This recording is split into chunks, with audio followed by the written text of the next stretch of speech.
The Baha'i Faith was founded in Persia in 1844 and is one of the fastest growing religions in the world. With more than 5 million followers in more than 200 countries and territories, it is the largest non-Muslim religious community in Iran today.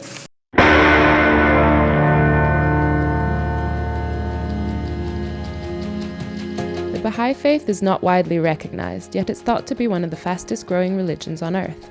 Its followers strive for global peace and equality, yet they face intense persecution in their ancestral homeland. The UN Special Rapporteur on Freedom of Religion and Belief described the treatment of the 300,000 Baha'is as among the most extreme manifestation of religious intolerance and persecution in the world. Many Baha'i have found a safe haven here in the Australian community. As of 2015, over 17,000 Baha'is were thought to reside in Australia alone. With an increasing global presence, we wanted to speak to the Australian Baha'i community and uncover the foundations and belief systems of this growing religion. There's definitely a lot of people that are becoming Baha'is, and I think that's because they might also share the vision of the oneness of humanity. We believe that there's one God, and we believe in a concept known as progressive revelation, so that the purpose of religion is to make God's will and purpose known to man. It's always difficult to sum up a kind of a world religion in a nutshell, but essentially the Baha'i Faith is a religion of unity. The founder of the Baha'i Faith, Baha'u'llah, brought the message for this day and age that there is only one religion, that all of the religions of the past are one changeless faith of God, that when you go way back in the annals of human history to Zoroaster, Abraham, to Buddha, and then going forward to Jesus and Muhammad, that all of these people are divine messengers from God that are bringing God's message to that people at that particular date and time.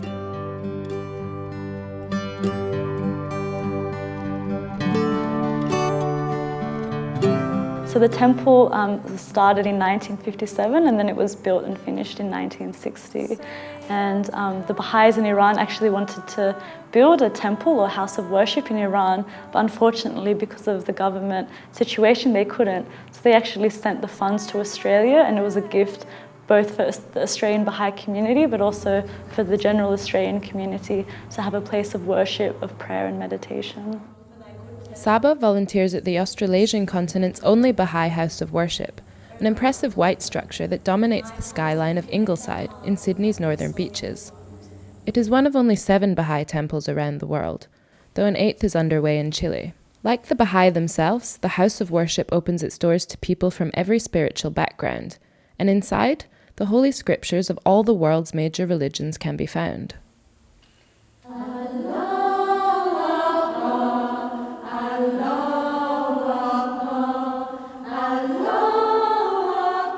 So therefore there's no priest, there's no clergy, there's no idol worship. And so it's bare, but pure and very serene.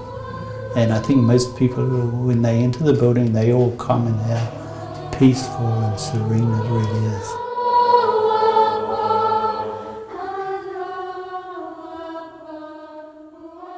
Baha'i followers have been persecuted for their faith by the Iranian government since their religion was established.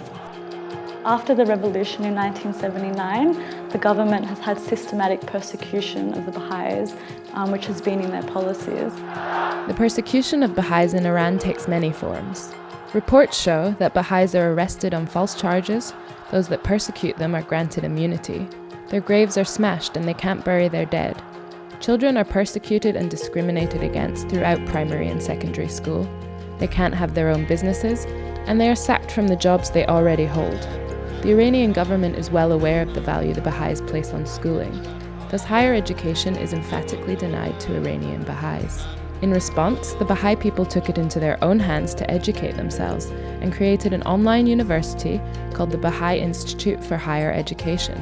Baha'i Institute for Higher Education was formed a few years after the Islamic Revolution in Iran as a response to the relentless persecution of the Baha'is that intensified after the Islamic Revolution, when the Baha'i students were denied entry to universities. The Institute now offers dozens of courses taught by qualified Iranian professors, as well as a universal network of hundreds of voluntary teachers positioned across the globe. The Iranian government has systematically prevented the establishment's attempts at providing a practical brick-and-mortar study space. Thus, all classes are now taught online.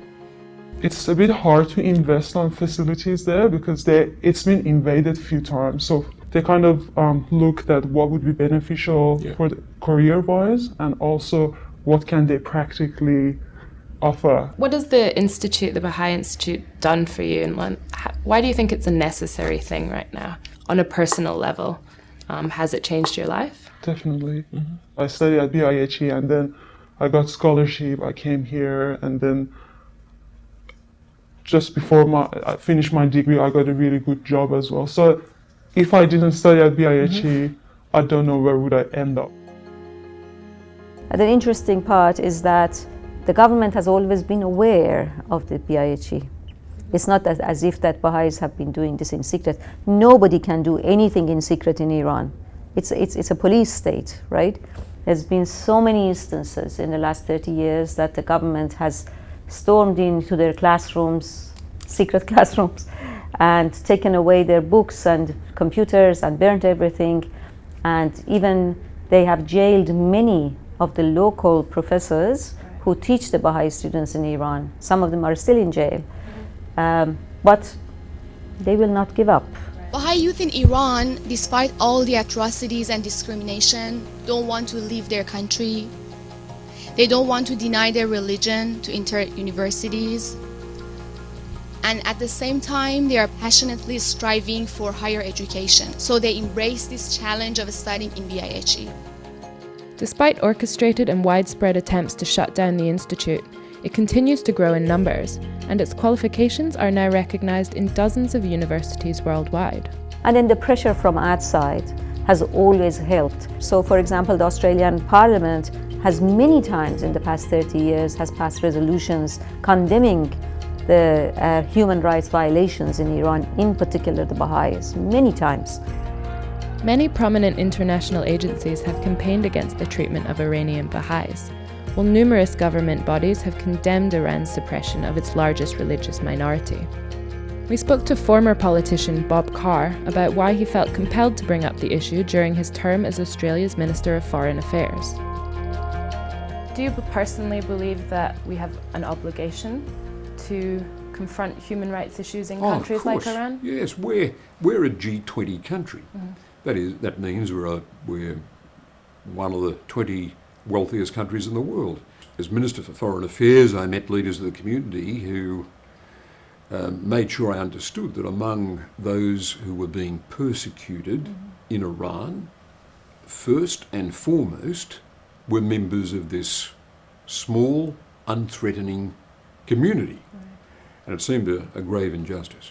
Now this, of course, has got to be a great concern to Australia, a country which takes seriously freedom of religion, pluralism, opportunity of people to practice their faith, and that's why we raised it when I was Foreign Minister in the Human Rights Commission in Geneva. Do you think is there a sort of limit to what Australia can say for fear of damaging those relations in some sense? I think it's a matter of how you say it. You've got to consider whether you're going to be more effective forcefully putting the case at a private meeting, foreign minister to foreign minister, or talking to their ambassador in Canberra, or saying something publicly.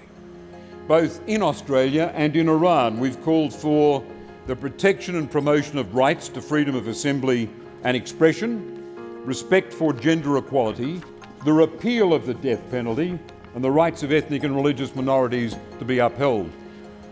What actually shifted so that now, as it seems, minorities are worse off in Iran? Well, the government that replaced the corrupt, repressive dictatorship of the Shah of Iran in 1979 had a very strong religious character. It was religiously exclusive. that represented one religious strand in the spirit of the country. The interesting part is that in these last 33 years after the Islamic Revolution, the Baha'i community in Iran has been so persistently and studiously serving the community. And they also totally defiant about this idea of being denied of education. A group of 7 Baha'i leaders, often referred to as the Yuran or Friends, were arrested. They were charged with pursuing propaganda activities against Islam and for spying on behalf of Israel. The 6 men and 1 woman were each sentenced to 20 years in prison. This is yet another example of the Iranian government striking out against its own people. So Baha'is have gathered from across New South Wales and even as far as Canberra for a special service dedicated to human rights in Iran. Today's service is the centrepiece of a week-long campaign or efforts which is marking 7 years since the unjust imprisonment of 7 Baha'i leaders who have one of the longest sentences in Iran. They've been sentenced to 20 years in prison, and that's the longest given to any prisoners of conscience in Iran.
This artwork is really a display of love, and when I speak about what it means to me, I also, I guess, speak about what it means to the community too, because it's one way of showing these Baha'i leaders and all prisoners of conscience in Iran, particularly the Baha'is, that we haven't forgotten about them.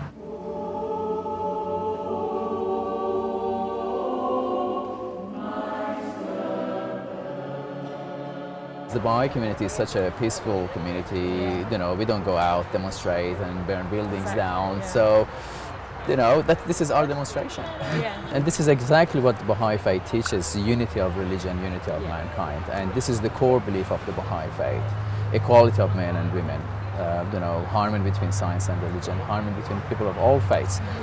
There's no animosity, because the Baha'i faith believes that all these faiths, they come from the same source. They come in different times.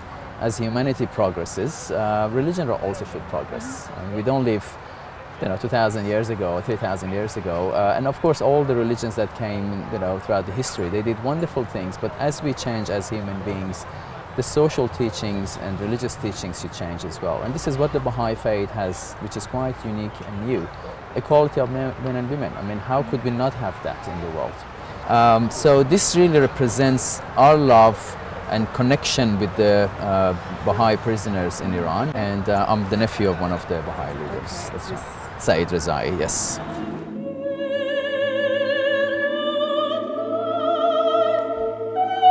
You know, we talk about school principals, psychologists, businessmen. My uncle, Saeed Rezai, he's an agricultural engineer, so on and so forth. So none of these people are really involved with any political things. I mean, the Baha'is do not get involved with politics. All they were doing was, you know, helping the needy and attending to the affairs of their community. And sadly, for that reason, they have been imprisoned, and a lot of sort of unfounded charges have been labeled against them without a single proof by the Iranian regime.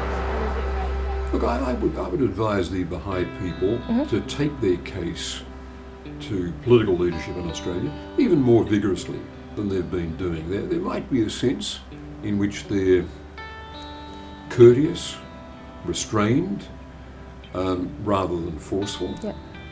But I think they can push a bit harder to see that no one is allowed to forget that these people are in jail, and those who aren't in jail are being discriminated against for no reason other than they're of a minority faith.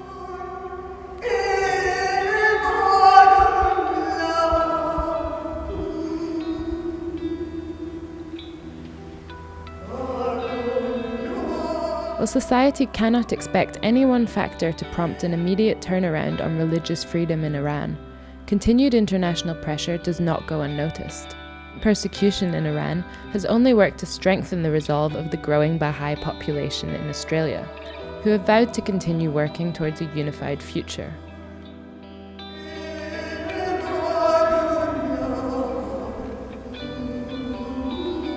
So I guess my hopes for the Baha'is around the world, specifically the ones in Iran and any other religious minority, is that they're able to practice their freedom, to practice their religious rights. In Australia, both for the Baha'is in Australia and the wider Australian community, I hope that we can continue progressing, working harmoniously together with different groups and creating, not just in Australia, but contributing to the world and developing a more peaceful and united and just society.